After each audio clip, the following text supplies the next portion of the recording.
Apa kabar Bapak-bapak, Ibu-ibu, sehat? Alhamdulillah sehat, Pak. Jadi saya di sini bukannya bukannya menggurui Bapak Ibu ya. Mungkin Bapak Ibu lebih pintar lagi dari saya. Kita di sini hanya berkolaborasi ya, apa yang saya sampaikan ya. Sebelumnya saya kenalkan dulu, saya nama Suhari ya.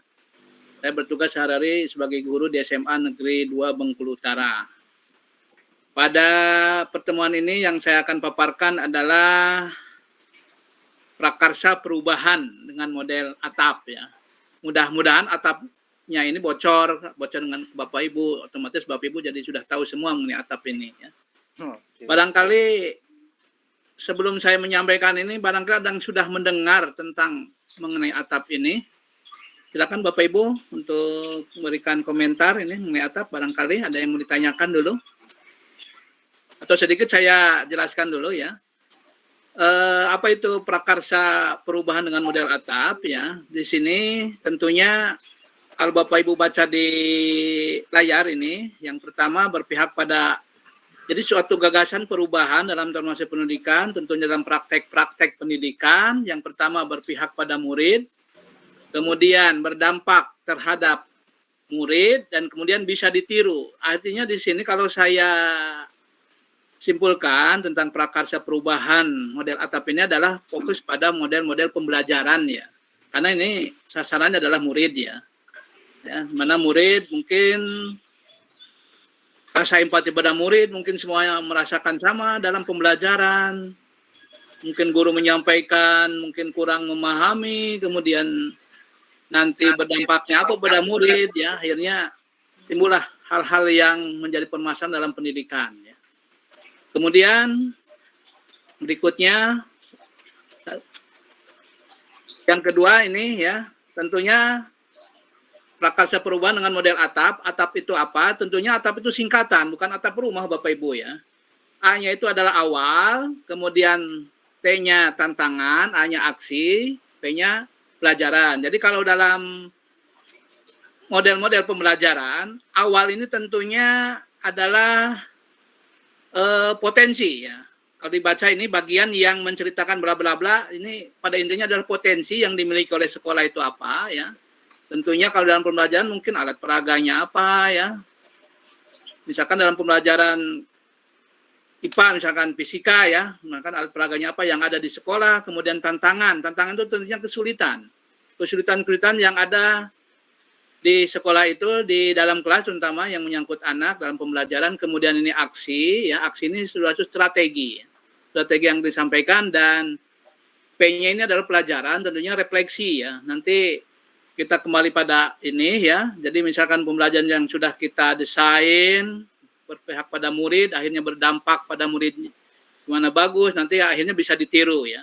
Dan saya di sini sudah membuat ini model pembelajaran dengan satu atap ini ya, dengan ini nanti bisa diterapkan. Memang ini sudah saya coba di sekolah, ternyata alhamdulillah kalau di persentase 80% itu berhasil ya. Nah itu Bapak Ibu ya,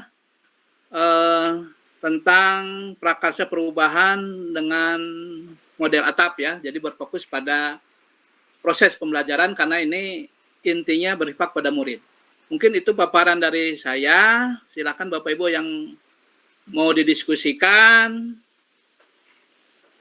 Silakan untuk meresen siapa, atau mau memberi tanggapan atau mau memberikan umpan balik, kami persilakan. Dan silakan sesuai dengan urutan ini. Urutan resen ini Pak ya, Ibu ya, Ibu Atun, Bu Nur Komsiatun, silakan Ibu untuk berikan tanggapan. Saya mau ini Pak, tadi kan Bapak sudah menjelaskan tentang prosesnya gitu Pak ya, dari A sampai ke P-nya. Nah sekarang saya mau lihat yang bagian A-nya itu Pak, tadi awal ya Pak ya? Itu awal ya. Bagaimana cara menentukan awal itu Pak? Mohon penjelasannya. Tentunya mengenai awal ya. Awal di sini adalah yang berisi tentang, pada intinya adalah potensi. Jadi potensi yang dimiliki sekolah, misalkan Ibu sebagai guru apa Bu? Misalkan guru PKN misalkan ya, atau guru IPA lah katakanlah ya.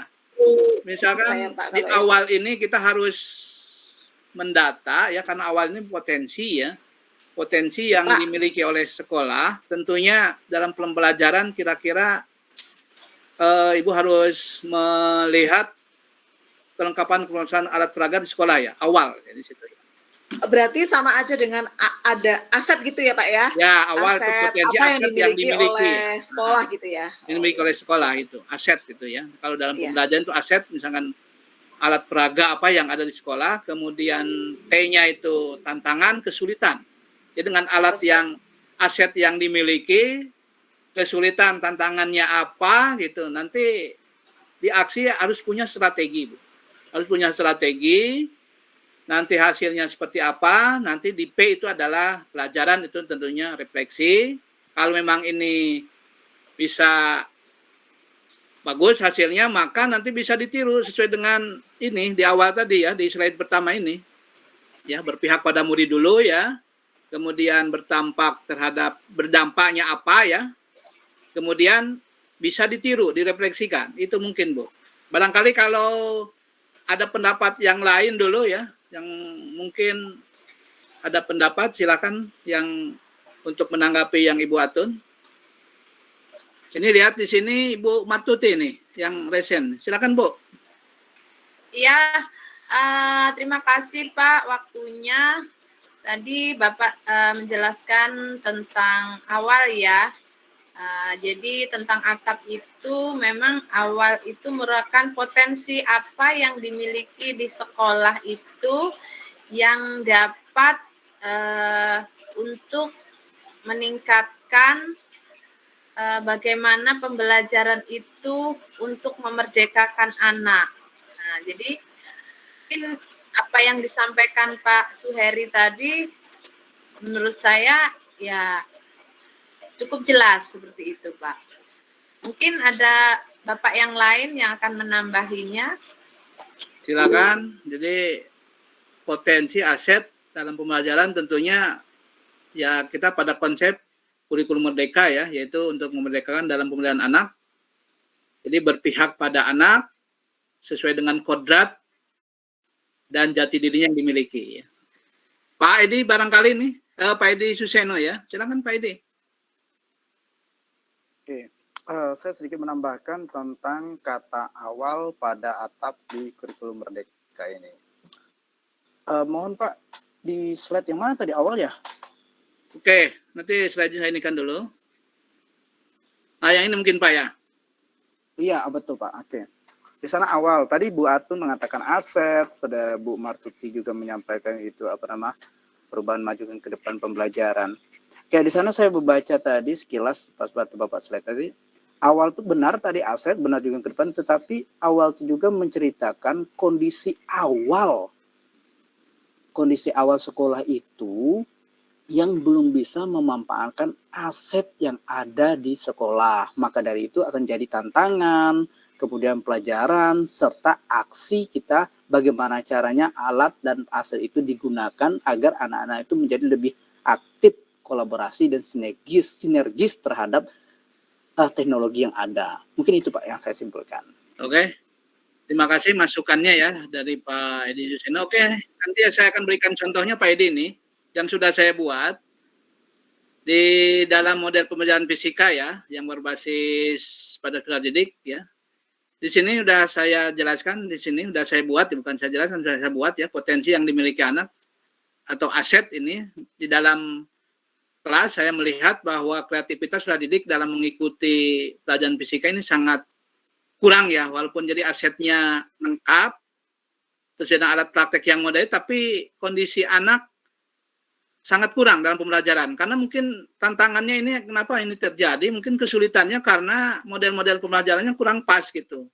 Apa yang selama ini dilakukan ya. Jadi walaupun alat lengkap ya, potensi jadi asetnya banyak, lengkap ya, tapi anak kurang bagus mungkin guru cara menjelaskannya, metode-metode yang digunakannya ya. Akhirnya nanti ada suatu strategi strategi dalam satu aksi ya, yaitu dengan model pembelajaran tentunya berbasis pada anak, berbasis proyek ya, sehingga dengan yang sudah saya lakukan ini menjadi pembelajaran ya, menjadi pelajaran refleksi, ada perubahan ya, ada perubahan. Jadi peserta didik ini akhirnya pembelajaran yang menyenangkan dan tidak membosankan karena itu berfokus pada proyek tadi ya, semuanya berfokus pada anak. Jadi agen utama yang melaksanakan praktek pembelajaran itu anak, guru hanya sebagai fasilitator. Itu mungkin sebagai contohnya untuk melengkapi yang Pak Edi. Masih ada yang lain barangkali? Oke, sepertinya cukup Pak. Udah cukup memahami kayaknya. Iya. Oke, terima kasih atas tanggapan Bapak Ibu, masukan Bapak Ibu ya. Dan kami mengucapkan terima kasih ya atas pelatihan Bapak Ibu yang begitu antusias. Ya, memang saya di sini bukan seorang ahli gitu ya. Kita hanya berkolaborasi di sini dan tentunya saya bukan menggurui Bapak Ibu ya. Jadi masukan di Bapak Ibu kami terima dengan sangat senang hati dan saya akhiri wassalamualaikum warahmatullahi wabarakatuh. Waalaikumsalam warahmatullahi wabarakatuh.